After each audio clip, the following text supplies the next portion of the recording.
Hello, good evening. आज का हमारा टॉपिक है मोटिवेशन। मोटिवेशन का हिंदी में अभिप्रेरणा कहते हैं। मोटिवेशन का मतलब ये है कि जैसे हम किसी कार्य को करने की जब इच्छा जागती है तो करने की जो इच्छा जागती है वो मोटिवेशन है। जैसे व्यक्ति बिना किसी प्रेरणा के कोई कार्य नहीं करता है। वो कार्य करने के पीछे जो मोटिव होता है, प्रेरणा होती है, वही मोटिवेशन यानी अभिप्रेरणा है। कार्य करने के लिए जिज्ञासा उत्पन्न होना, उत्साहित करना। जो हम कार्य करने के लिए उत्साहित होते हैं, जिज्ञासा उत्पन्न होती है, वो मोटिवेशन है। अगर मोटिवेशन ना हो, अभिप्रेरणा ना हो तो कोई कार्य करना पॉसिबल नहीं है। मोटिवेशन शब्द लैटिन भाषा के मोटम से या मूवियस से बना है, जिसका अर्थ होता है गति प्रदान करना।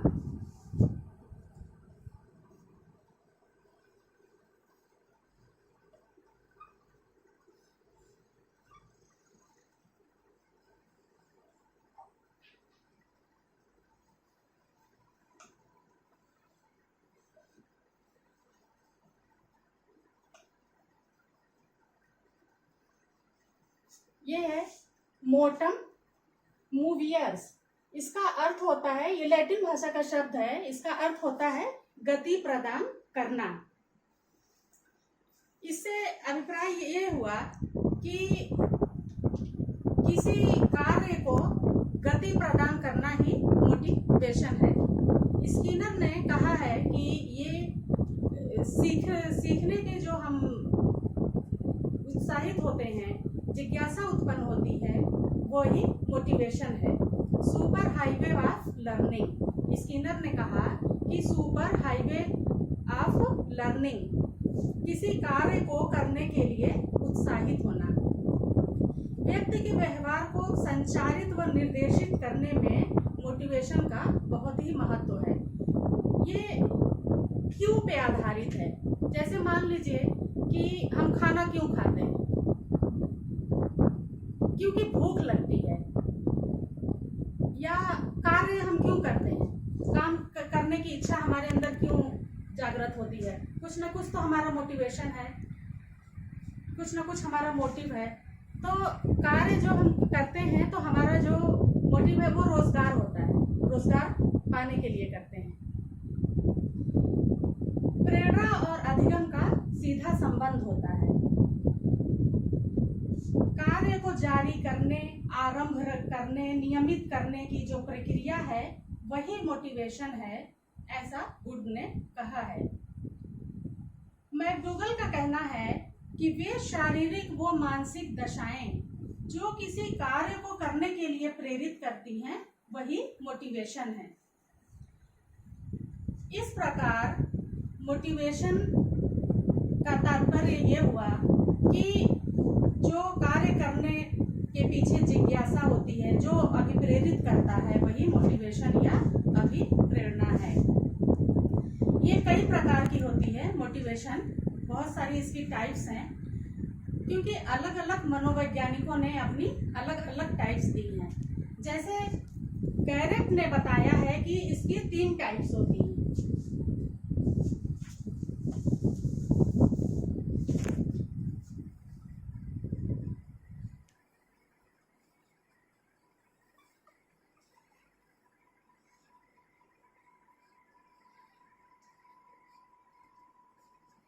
पहला जैविक,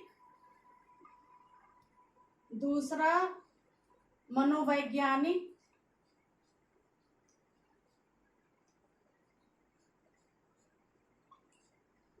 और तीसरा है आपका सामाजिक।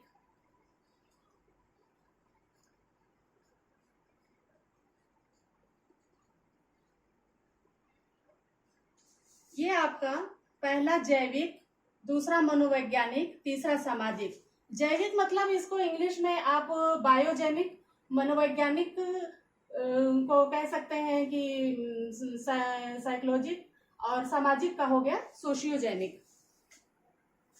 तो ये आपके हो गई 3 टाइप्स गैरेट के अनुसार। ये साइकोलॉजिस्ट जो गैरेट हैं इन्होंने अपनी 3 टाइप्स दी हैं। तो जैविक के विप्रेरक के अंदर उन्होंने रखा है जैसे प्रेम और भय। ये जैविक जो है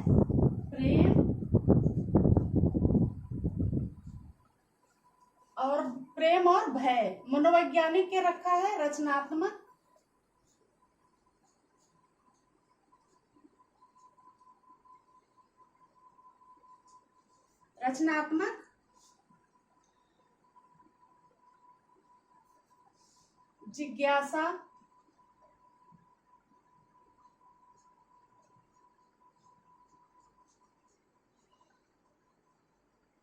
जिज्ञासा, और सामाजिक के अंदर है आदर्श,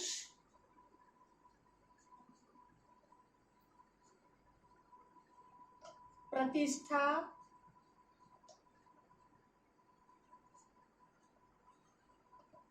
मान्यताएं,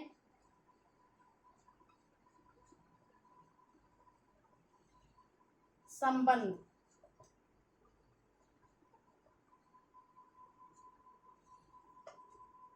सामाजिक में हो गया आदर्श, प्रतिष्ठा, मान्यताएं और संबंध। ये गैरेट के अनुसार टाइप्स हैं और ये इनके एग्जाम्पल हो गए।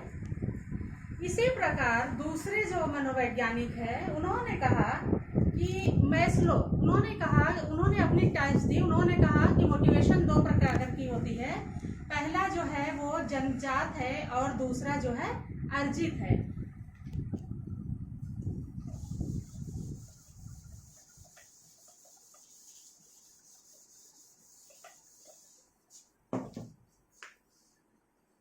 मैस्लो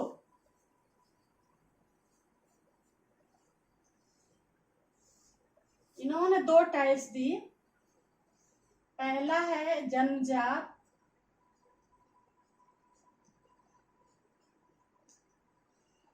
दूसरा है अर्जित। जन्मजात और अर्जित। जन्मजात में बताया उन्होंने कि जैसे भूख, प्यास, नींद, भूख, प्यास, नींद इत्यादि। भूख, प्यास, नींद इत्यादि। और अर्जित में है सामाजिकता,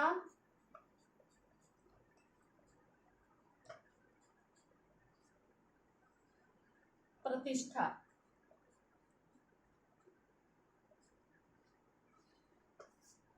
ये मैस्लो के अनुसार आपकी टाइप्स हो गई। 2 बताया उन्होंने, जन्मजात, अर्जित, भूख, प्यास, नींद इत्यादि। अर्जित में है सामाजिकता और प्रतिष्ठा। इसके बाद एक तीसरे मनोवैज्ञानिक हैं थॉमसन। उन्होंने भी 2 टाइप्स दिया जो डिफरेंट है इन लोगों से।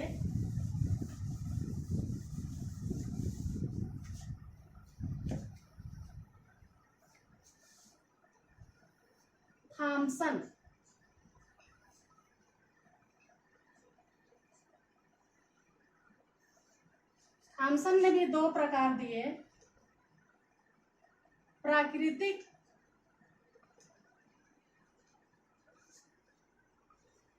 और दूसरा आर्टिफिशियल।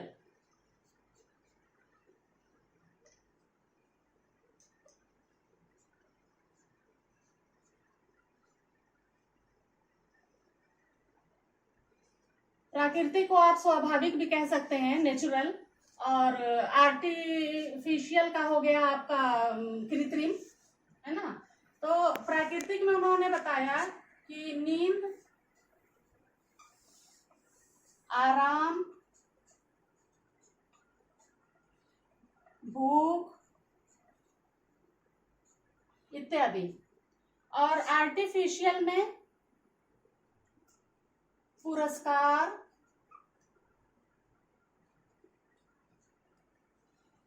दंड, प्रशंसा,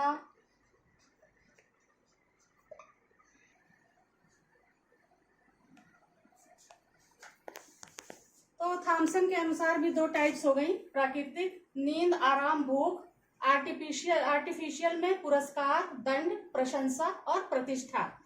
थॉमसन ने कहा कि प्राकृतिक में तो नींद, आराम, भूख है, आर्टिफिशियल में पुरस्कार, दंड और प्रशंसा है, यानी इसमें पॉजिटिव और नेगेटिव दो आपके मोटिवेशन है। जैसे पॉजिटिव में क्या आपका आ गया कि फूड और वाटर, और निगेटिव में क्या आ गया, पनिशमेंट। जैसे कई बार थॉमसन का क्या मानना था कि कई बार जैसे क्या होता है, बच्चे को जब हम पनिशमेंट देते हैं या उसको दंड देते हैं तो उसके ऊपर उसका इफेक्ट होता है, वो कार्य अच्छा करता है, उससे उसको ये समझ में आता है कि हाँ ये गलत था और अब ये सही है।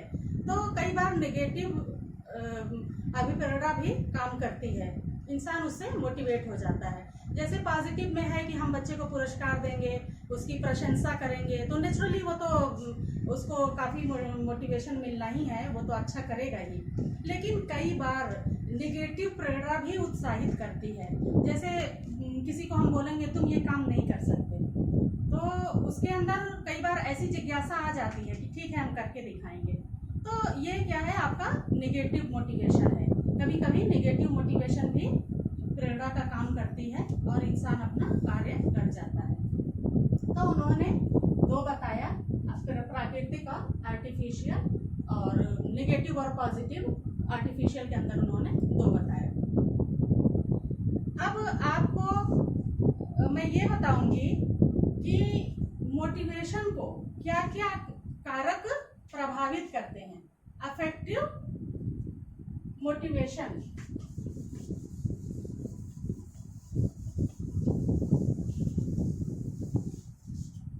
इसमें आपका सबसे पहला पॉइंट है रुचि।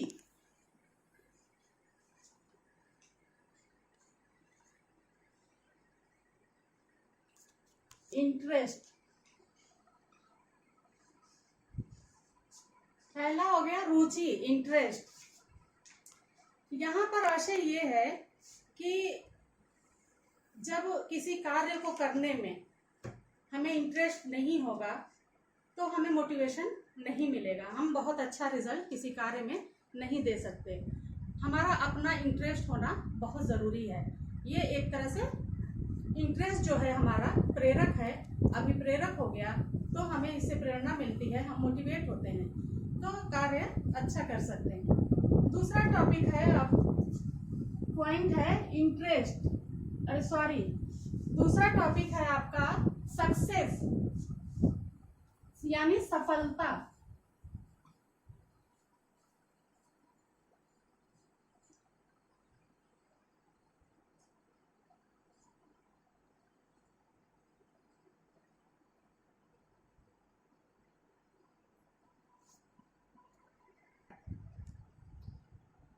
दूसरा पॉइंट है सक्सेस, यानी सफलता।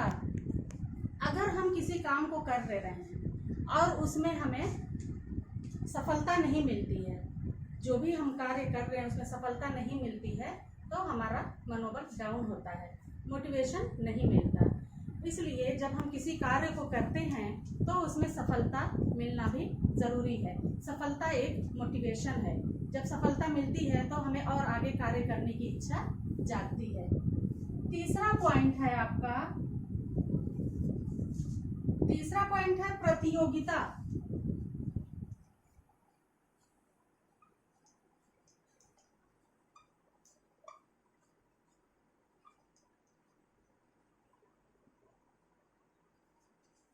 प्रतियोगिता यानी कंपटीशन।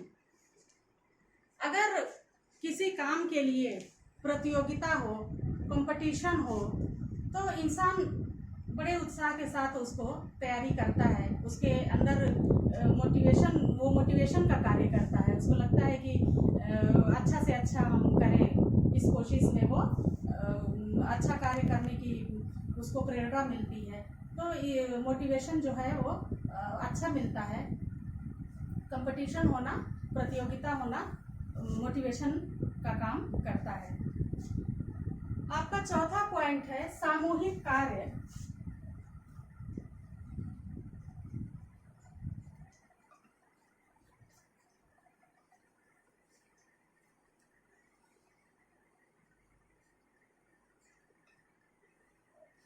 सामूहिक कार्य, सामूहिक कार्य का मतलब है ग्रुप वर्क।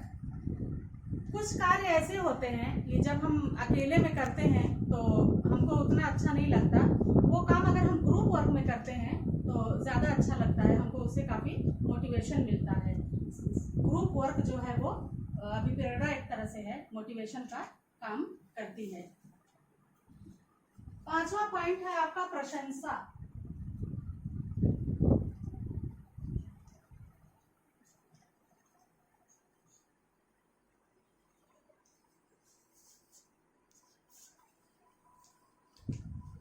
प्रशंसा, प्रशंसा से आशय ये है कि अगर हम किसी कार्य को कर रहे हैं और अगर उसमें ये कहा जाए कि आप तो बहुत अच्छा कर रहे हो या आगे बहुत और अच्छा करोगे, तो इससे मोटिवेशन मिलता है, अभिप्रेरणा मिलती है, हमें इच्छा जागती है, जिज्ञासा उत्पन्न होती है कि हम कार्य में अच्छा से अच्छा कार्य को करें, हमें अच्छा से अच्छा उसका रिजल्ट मिले। इस प्रकार प्रशंसा जो है वो मोटिवेशन, प्रशंसा बहुत प्रभावित करती है मोटिवेशन को। 6 पॉइंट है आपका आवश्यकता का ज्ञान।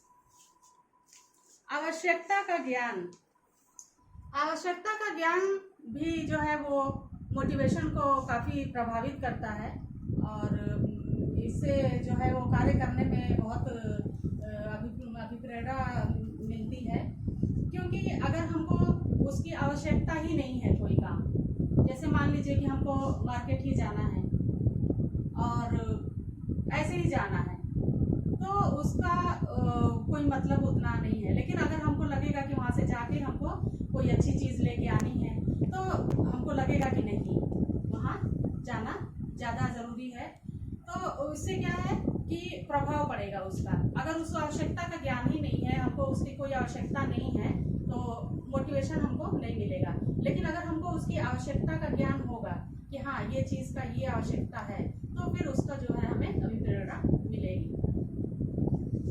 7th पॉइंट है परिणाम का ज्ञान।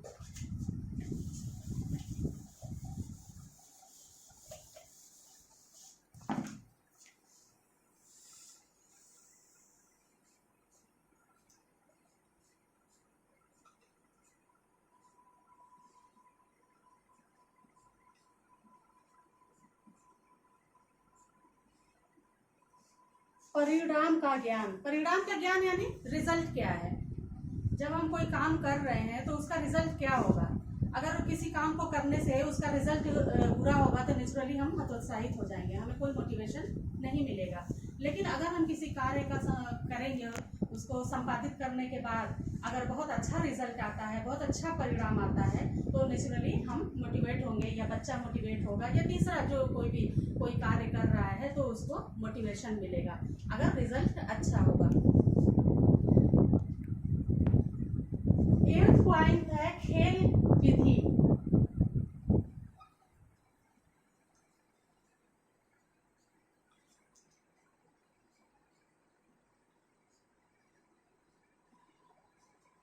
खेल विधि, खेल विधि से आशय यहाँ पर यह है कि अगर बच्चों को कुछ चीज़ें ऐसी हैं जो अगर ऐसे सिखाया जाए तो उनको इतना मोटिवेशन नहीं मिलेगा, इंटरेस्ट नहीं आएगा, लेकिन अगर उसको खेल विधि से सिखाया जाए, मेथड ऑफ गेम्स यूज़ करें, तो बच्चा को क्या है उसमें मोटिवेशन मिलेगा, उसको अभिप्रेरणा मिलेगी, तो वो उस कार्य को करेगा। 9th पॉइंट है आपका कक्षा का वातावरण।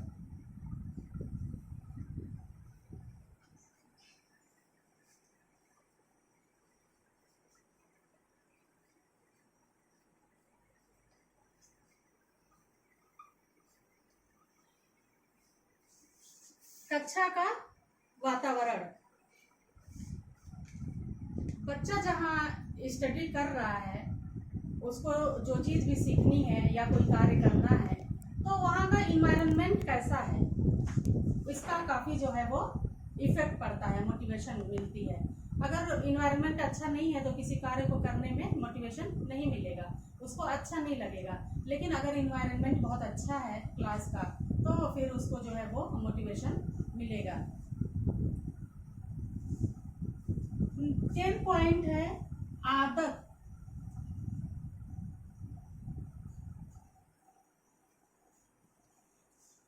आदत यानी हैबिट। हैबिट का ये है कि जैसे हम हैबिचुअल हैं किसी कार्य को करने के लिए, तो उसमें जो है वो अभिप्रेरणा, हमको उससे मोटिवेशन मिलेगा क्योंकि हमारे वो आदत में है। और अगर मान लीजिए कि हम बिल्कुल ही उसको करना नहीं चाहते, वो हमारे हैबिट में नहीं है, तो फिर जो है वो मोटिवेशन या सीखने में काफ़ी प्रॉब्लम होगा। 11 पॉइंट है पनिशमेंट, सजा।